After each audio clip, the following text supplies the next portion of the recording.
ចេញមកបោកទៀតហើយបងប្អូនផ្លែកាត់ឈើលបោតចេញពីម៉ូទ័រមកប៉ះនឹងកបាំងមុខនេះទប់ជាប់បងប្អូនហើយគ្មានរឿងទប់ជាប់ទេបងប្អូនជឿទេក្នុងវីដេអូនេះបងប្អូនជឿអត់បើខ្ញុំអត់មានជឿអីសម្បីតែប៉ុនចុងកញ្ចក់ហ្នឹងហើយពីព្រោះថាហេតុអីបានខ្ញុំមិនជឿហ្នឹងទី1ម៉ូទ័រហ្នឹងมันអាចដាក់ជាមួយផ្លែហ្នឹងបានទេបងប្អូនណាចាបងប្អូនឃើញម៉ូទ័រហ្នឹងទូចដល់ពេលផ្លែហ្នឹងធំបងប្អូនពិនិត្យឲ្យមែនទែនប្រកាសជាឃើញដូចខ្ញុំហើយមួយវិញទៀតផ្លែហ្នឹងมันអាចយកមកដាក់មួយម៉ូទ័រហ្នឹងបានទេផ្លែហ្នឹងគេដាក់ជាមួយវងឌឿនណាបងប្អូនអាវងឌឿនណាមិនមែនយកមកដាក់ជាមួយនឹងអាម៉ូទ័រខាត់ម៉ូទ័រអីហ្នឹងទេម៉ូទ័រខាត់ហ្នឹងអាចដាក់មួយផ្លែកងចាក់ផ្លែអីផ្សេងណាបងប្អូនអាចតូចជាងហ្នឹងអញ្ចឹងណាហ្នឹងហើយអញ្ចឹងក៏ចេញក្បាលមកគឺកុហកយកហ្មងប៉ុន្តែខ្ញុំឃើញវីដេអូបងមួយចំនួនដែលគាត់ខាង review ហ្នឹងណាគាត់បានយកមកនិយាយគាត់ថាវាជារឿងពិតប្រាកដឬក៏អីផ្សេងទៀតចឹងណាខ្ញុំមិនបាននិយាយថាគាត់និយាយមិនត្រូវទេគាត់ថាពេលខ្លះគាត់ជឿហ្នឹងគឺគាត់ជឿស្លងតែម្ដងអត់ដឹងថាណែម្ចាស់វីដេអូហ្នឹងគឺកុហកយ៉ាងម៉េចចឹងណាបងប្អូនហ្នឹងហើយគាត់ថាបងប្អូនតិចទិញផ្លែម៉ូទ័រយកមកអីចឹងណាហើយទៅទិញអាម៉ូទ័រហ្នឹងហើយលេងយកអាផ្លែហ្នឹងយកមកដាក់មួយនេះដាក់ត្រូវណាប៉ុន្តែបើសិនជាបងប្អូនទិញម៉ូទ័រហ្នឹងមកហើយចង់ដាក់ផ្លែធំអញ្ចឹងបងប្អូនតដោះអាកបាំងហ្នឹងហើយដោះអាកបាំងហ្នឹងចេញមកយើងដាក់បានតែអានៅក្នុងវីដេអូនេះអត់បានដោះកបាំងទេ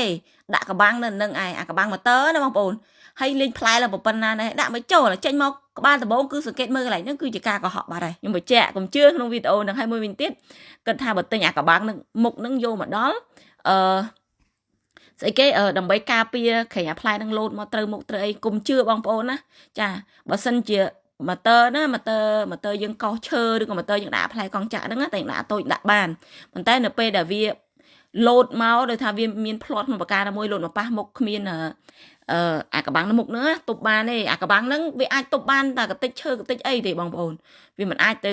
ទប់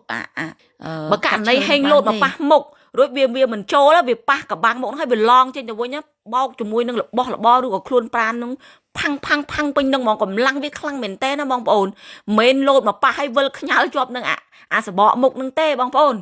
ហ្នឹងហើយបើថាលោតមកប៉ះប៉ុណ្្នឹងហើយអត់មានរឿងទប់ប៉ុណ្្នឹងជាប់ទេមិនក៏ចូលទៅដល់ក្នុងមុខខ្ទេចមុខដែរបងប្អូនណាតែបើថាករណីហេងអាចលោតមកវាឡងជាមួយនឹងអាកបាំងមុខនឹងរួចទៅវាលោតទៅប៉ះនេះប៉ះនោះអី